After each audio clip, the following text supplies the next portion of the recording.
Hi ఎలా ఉన్నారు? అందరు ఎలా ఉన్నారు? మేమైతే చాలా బాగున్నామండి. ఇంకా వీడియో స్టార్ట్ చేయగానే అన్నం పెట్టేస్తుంది ఏంటి అనుకుంటున్నారా? ఈరోజు స్పెషల్ అయితే మటన్ కర్రీ అండి. మటన్ కర్రీ చాలా టేస్టీగా వచ్చింది. సో నేను అందుకే షేర్ కూడా చేశాను అనమాట మీకు. సో చాలా బాగా వచ్చింది. మీరు కూడా మీకు కావాలంటే ఒకసారి ఇలా ట్రై చేసి చూడండి. చాలా బాగుంటుంది టేస్ట్ అయితే పక్కా అండి. చాలా బాగా వస్తుంది టేస్ట్. ఒకసారి ట్రై చేయండి మీరు కూడా. సో ఇక్కడైతే నేను మా హస్బెండ్కి అస్సలు ఇష్టం ఉండదండి, చెప్తున్నాను అక్కడే. ఆయనకు అస్సలు మటన్ అన్నా చికెన్ అన్నా ఏవి తినడు, నాన్ వెజ్ కూడా ఏం తినడు.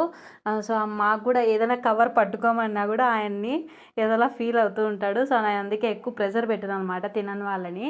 సో ఇంకా ఉండనిలా, ఆయనకి ఇష్టం లేదు కదా, మాకు ఇష్టము. సో మేము తినేస్తామన్నట్లు నేను పిల్లలు తెచ్చుకొని తినేస్తున్నాం అనమాట. పిల్లలు కూడా బాగా ఇష్టంగా తింటారు. వాళ్ళని కంట్రోల్ చేయలేం కదండి.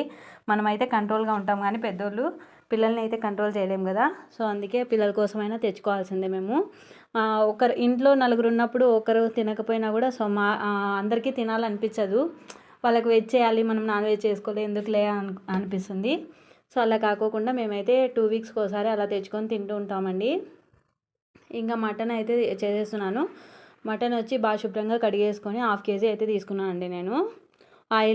కుక్కర్లో ఆయిల్ వేసేసి తర్వాత మటన్ కడుక్కొని వేసుకోవాలి బాగా. సో మటన్ వేసేసి కొంచెం ఉప్పు, తగినంత ఉప్పు వేసుకోవాలి. మసాలాలో మనమేం ఉప్పు వేయము. సో ఉప్పు వేసేసుకొని తర్వాత పసుపు వేసేసుకొని అలా మూత పెట్టేసుకోవాలి. ఒక 15 మినిట్స్ అనేది అలానే ఉండాలండి. సో అంతా కలిపేసుకొని మూత పెట్టేసుకుంటే సరిపోతుంది. సో మసాలా అయితే వేస్తున్నానండి. మసాలా కూడా నేను ఎక్కువ ఏం మసాలా వేయను. కొంచెం ఎండు కొబ్బరి, అల్లం వెల్లుల్లి పేస్ట్, తర్వాత ధనియాల పొడి, మిరప్పొడి, కొన్ని లవంగాలు, ఒక 4 లవంగాలు అయితే సరిపోతాయి. తర్వాత ఆనియన్, ఇంకా దీనికి టమోటా కూడా వేసానండి. టమోటా వేసినా కూడా టేస్ట్ చాలా బాగా వస్తుంది. నేను ఎవ్రీ టైం టమోటా